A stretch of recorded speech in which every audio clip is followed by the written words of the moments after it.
Rain soaked the hem of my dress as I stood still, boots sinking slightly into the soft ground of Ashland Cemetery. The sky hung low over the hills, gray and unbothered by the quiet agony around us. My son Daniel Carter was being lowered into the earth, and with him something inside me dissolved. He was my only child, my reason to keep moving on mornings I didn't want to rise. I had outlived him, and there was no logic in that.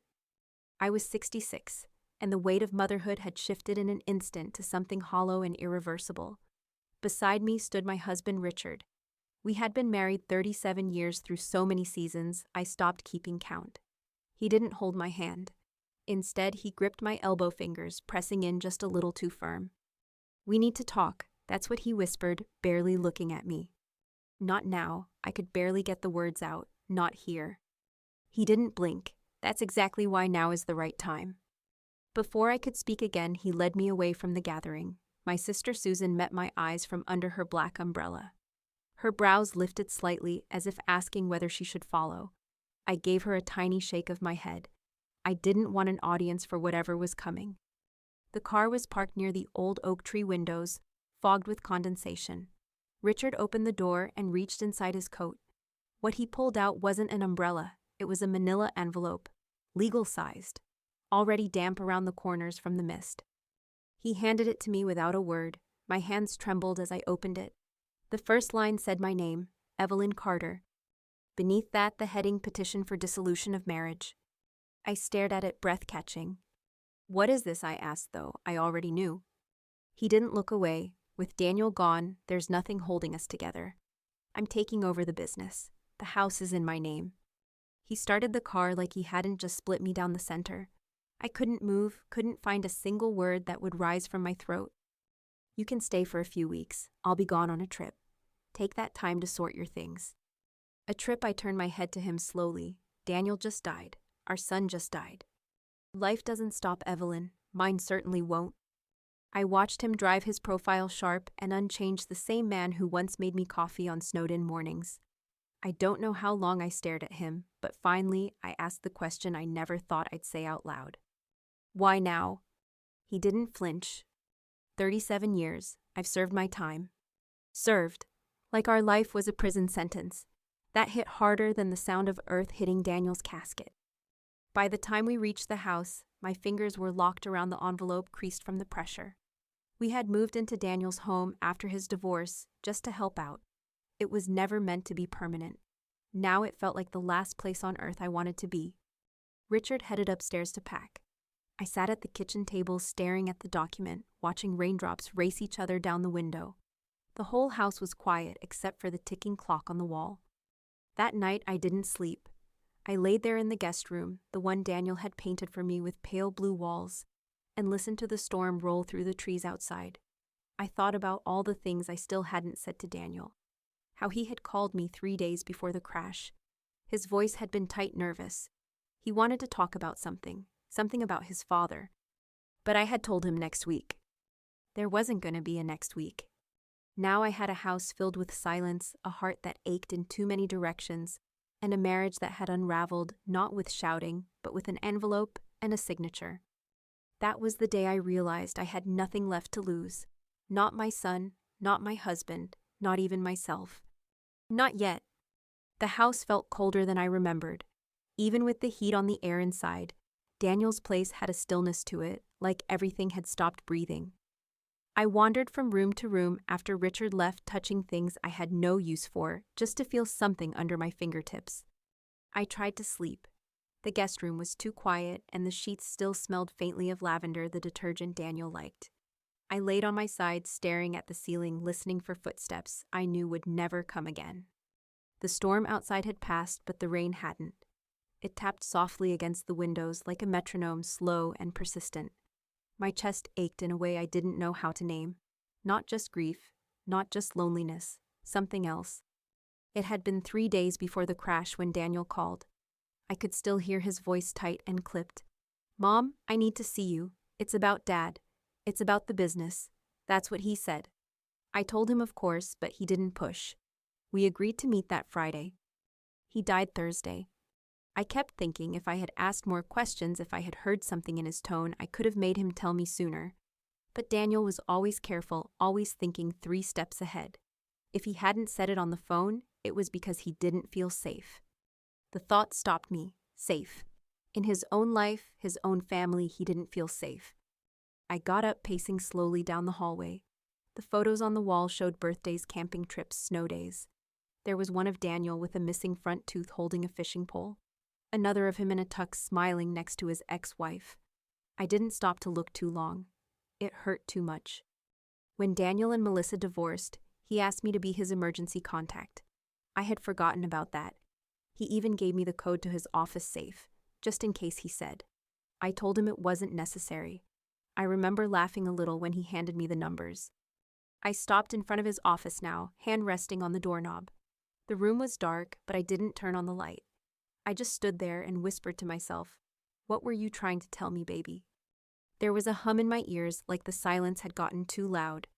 I remembered the way he said the word business, not angry, careful, like he didn't want to be overheard. I went back to bed, but I didn't sleep. I couldn't. I kept going over it, that phone call. I played it back in my head like a song stuck on repeat. The hesitation in his voice, the urgency hidden underneath his calm tone. He had been scared. He had been trying to warn me. And Richard, how he moved on so quickly, how he had those papers ready, like he had been waiting for the right moment, not mourning, not broken, free. I turned on the lamp. The divorce envelope still sat on the nightstand. I picked it up, staring at the thick stack of pages. My name typed out over and over again. Sign here, initial there. Like I was just a piece of paperwork, something to process and discard. But Daniel hadn't left me that way. He had left me a code, a safe, a thread to pull. The next morning I got up before the sun. I didn't make coffee. I didn't brush my hair. I just stood in the mirror for a long while and looked at the face staring back. Puffy eyes, wrinkled skin, hair that used to be red, now gray and thinning. But something had settled behind my eyes, a flicker I hadn't seen in a long time. I walked quietly to Daniel's office. The carpet muffled my steps. I pushed open the door, the hinges creaking just enough to remind me this was real. I stood in the middle of the room, surrounded by his books, his papers, his quiet order. That's when I knew there was something I was meant to find. Daniel had left me a path, and I was going to follow it. Tomorrow I would open that safe, and I would listen to whatever my son had been trying to tell me. The next morning, the light outside was pale and cold. I moved through Daniel's house without turning anything on, letting the dimness linger. The hallway creaked under my feet as I made my way to his office, the only door I hadn't opened since the funeral. When I stepped inside, I stopped breathing for a moment.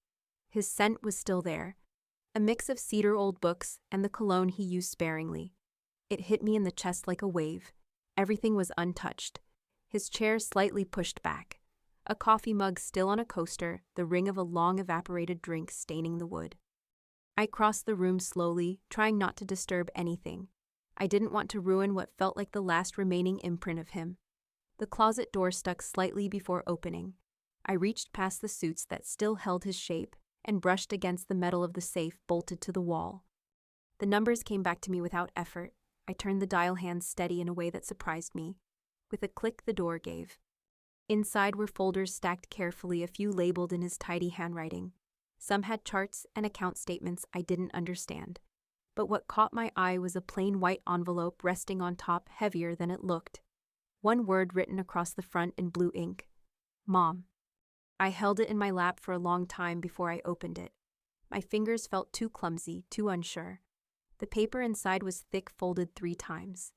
I unfolded it slowly, already afraid of what it might say. He had written in pen. His handwriting was neat, deliberate. My eyes scanned the first line, and everything around me disappeared. If you're reading this, something has happened. Or maybe I finally found the nerve to tell you the truth. My chest tightened. I read on. I've been watching Dad closely for almost 2 years. At first I thought I was wrong. I wanted to be wrong. But money started disappearing from the company. At first small, then more. I hired someone to look into it. Offshore accounts, shell companies, a villa in Costa Rica in his name alone. I found documents, property deeds, wire transfers. I couldn't stop shaking. My hands, my jaw, even my breath came out uneven. I forced myself to keep reading. There's more, Mom. I think he's seeing someone. Diane, his former assistant. You might remember her. They've traveled together. I found flight records. I don't know what he's planning, but I think you need to be careful. I'm not sure he's the man you think he is. Maybe he never was. My throat burned. I hadn't cried since the day of the funeral, but now the tears came suddenly hot and quiet. They slid down my cheeks as I pressed the letter to my chest. At the bottom, just before he signed his name, Daniel had written something that felt like it came from his childhood voice, not his adult one. I love you. You're stronger than you think. Daniel. I sat there for a long time holding that paper against my heart like it could bring him back. The silence around me felt different now. No longer just empty. Now it was full of questions, of shadows. Richard hadn't just betrayed me. He had stolen from our son, from our family.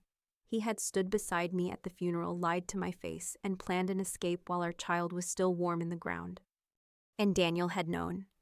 He had known, and he had tried to protect me. I looked at the safe again. The folders, the documents, the letter still trembling in my hand. I wasn't ready to face everything, but I knew I couldn't ignore it. Daniel left me the truth piece by piece. I couldn't be the same woman I was yesterday. Not anymore. I stood up, letters still pressed against me, and looked out the window. The rain had stopped. The sky was beginning to clear just slightly. A different kind of grief was forming now. Not the grief of loss, the grief of betrayal, of waking up too late. But beneath it, something else stirred. I wasn't just Daniel's mother now. I was the only one left to finish what he started. The house had gone quiet again, but it didn't feel peaceful. It felt like something was waiting. I sat at Daniel's desk with the USB drive in my palm, the plastic edges warm from my grip. His laptop was still there, closed, dusty, untouched. I opened it slowly, half afraid it wouldn't power on, but it did. The screen flickered to life like it had been expecting me. I slid the drive into the port and waited. The files loaded one by one. Folders labeled transfers, records, audio. I opened the first folder. Spreadsheets filled the screen. Numbers I didn't understand. Long rows of wire amounts, foreign bank names, strange abbreviations. It all felt too big, too fast. There was a deed to a villa in Costa Rica. I saw Richard's name printed cleanly at the top. No mention of me, not one. My breath slowed. I reached for the second folder. It was labeled audio. There were 6 files. I clicked the first.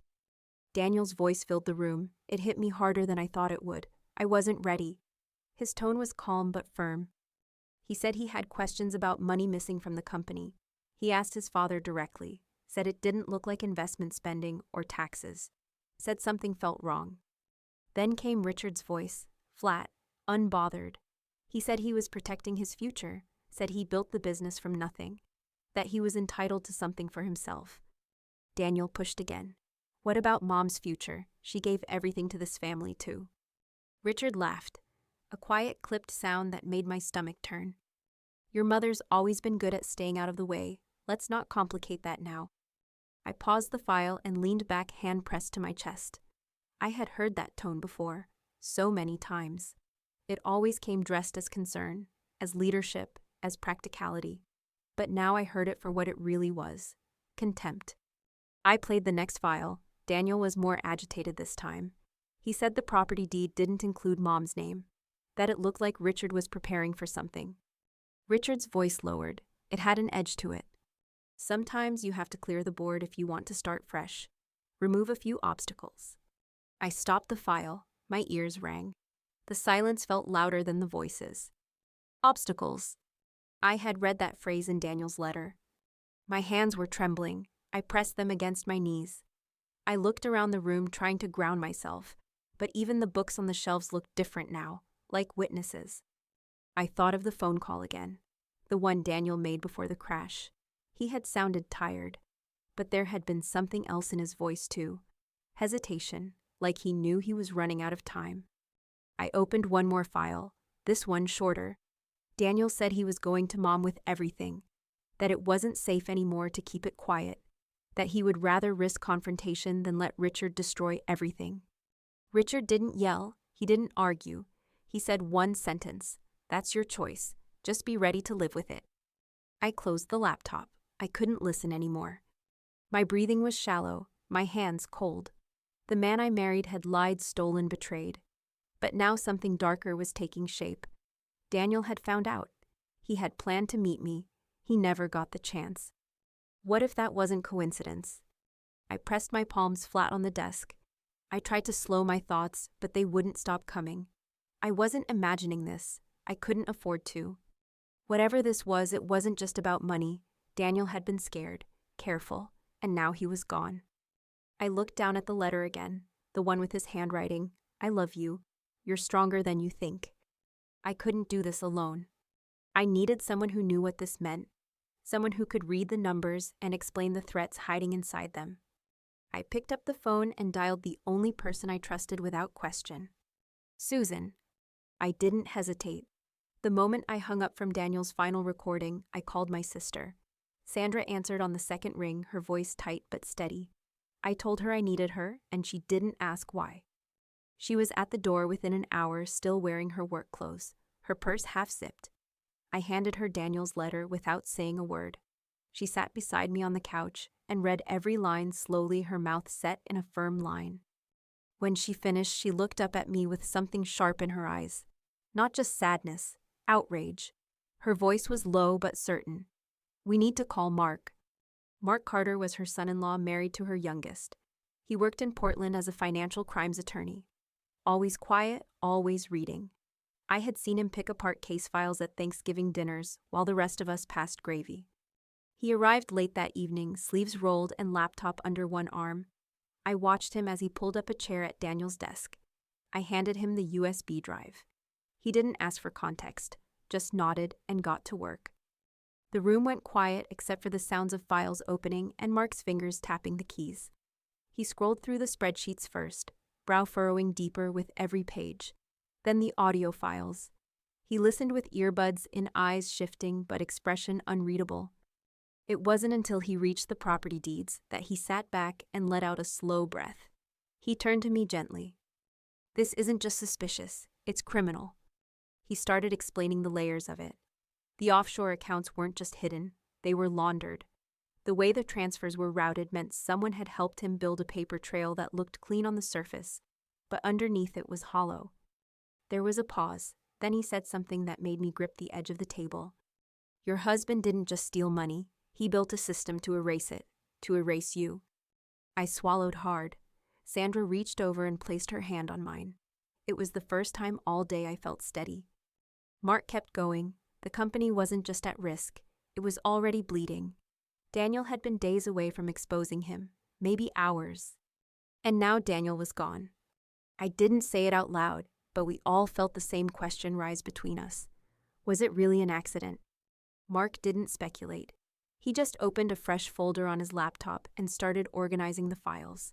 We need to make copies of everything, all of it. The financial records, the audio, the property trail. We're going to need someone you can trust in law enforcement. This isn't something local police can handle quietly. It has to be someone who knows how to move without tipping him off. The weight of everything hadn't lifted, not even close, but it felt different now. I wasn't carrying it by myself anymore. Sandra stayed with me that night. Mark took a flash drive with duplicates of everything and promised to contact a colleague in the morning. Before I went to bed, I looked around the room again. Nothing had changed. Daniel's photo was still on the mantel, his shoes still by the door, but for the first time since the funeral, I felt like I had a thread to follow. The grief hadn't softened, it still lived in my chest, but beside it now there was something else. Resolve. The phone rang just after 7 the next morning. I didn't recognize the number, and for a second, I thought about letting it go to voicemail, but something told me to pick it up. A woman's voice came through the line, soft and strained. Her name was Angela Dawson. She said she had worked with Daniel, said she needed to talk, urgently. I asked her what this was about. There was a pause. Then she told me that Daniel's death wasn't an accident.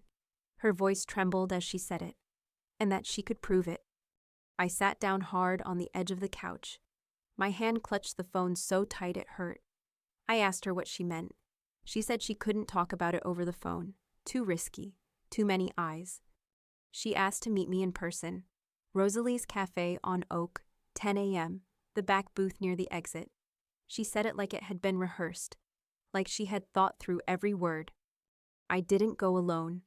Sandra and Mark came with me. We arrived 15 minutes early, sat facing the entrance. Rosalie's was a quiet place. I'd eaten there with Richard once. He had proposed to me there. I couldn't stop thinking about that as I waited for the woman who might tell me that my son was killed. Angela arrived right on time. She looked younger than I expected. Early 30s, maybe.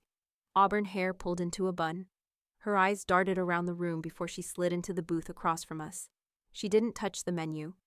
She looked at me and said thank you. Then she opened her bag and pulled out a folder. She said Daniel had been scared. He didn't trust many people, but he trusted her. He gave her copies, asked her to hold on to them just in case something ever happened. The folder held several photos. She spread them out carefully. One showed the underside of Daniel's car. A clean, deliberate cut in the brake line. Not torn, not rusted. Cut. Mark leaned in close. He didn't say much, just nodded grimly. He pointed to the curve of the metal, the shine of the severed end. He said what I already knew. That wasn't wear and tear. That was sabotage. Angela said Daniel had serviced the car 2 weeks before the crash. He was obsessive about maintenance, always had been. He kept receipts, had a standing appointment every month. She said the police ruled it mechanical failure, but she didn't buy it. She had taken the photos to a local detective, Ramirez, she said. The next day her apartment was broken into, nothing stolen, except her laptop, and the originals. I felt my skin go cold. Mark asked how she got the duplicates. Angela said she always kept a backup off-site, a habit she learned after an audit case gone wrong. Then she said something that made my stomach twist. She thought someone was watching her, no proof, just a feeling. A car that lingered too long on her street. A voice on the phone that didn't sound like the caller ID said it should. I asked her if Daniel ever mentioned Richard directly. She looked straight at me. The day before the accident, he confronted him again. She said Daniel told her Richard didn't deny anything. He just smiled and said, "Some things need to be cleaned up. Sometimes you have to remove obstacles." My hands clenched under the table. That phrase again. Daniel had written it in his letter. I'd heard it on the recordings, and now Angela was saying it had been used again, just before the crash. Mark asked if Angela still had the copies of Daniel's financial backup. She nodded. She'd brought a second folder, same layout as the one I found in the safe, but annotated, color-coded, easier to read. She slid it across the table to him, then looked at me. She said she had kept quiet out of fear, that she didn't want to get involved. But Daniel had trusted her, and after the break-in, she knew she already was. I thanked her. I told her I didn't know where this was going, but I wasn't backing away. Not now, not ever. By the time we left the cafe, I felt like the floor under me had shifted. The grief I'd carried was still there, but something else had taken root. Dread. My son hadn't just died. He might have been murdered. Detective Samantha Blackwell arrived 2 days later. She wore plain clothes and asked more questions with her eyes than her mouth. I liked her immediately. She didn't overreact. She didn't promise justice. She just listened. And then she laid out a plan. She wanted me to stay in the house, act like I was still grieving, still lost, play the version of myself that Richard expected to come home to, the woman who let things happen, who didn't ask questions. Meanwhile, her team would install surveillance, hidden cameras, audio in the vents, motion triggers near the front door. They'd be in the van down the block when he arrived. I agreed. But that night when the house was quiet again, I went back into Daniel's office. I stood there for a long time, letting the air settle around me. Then I opened the safe one more time. I wasn't sure what I was looking for. Maybe just something of him to hold.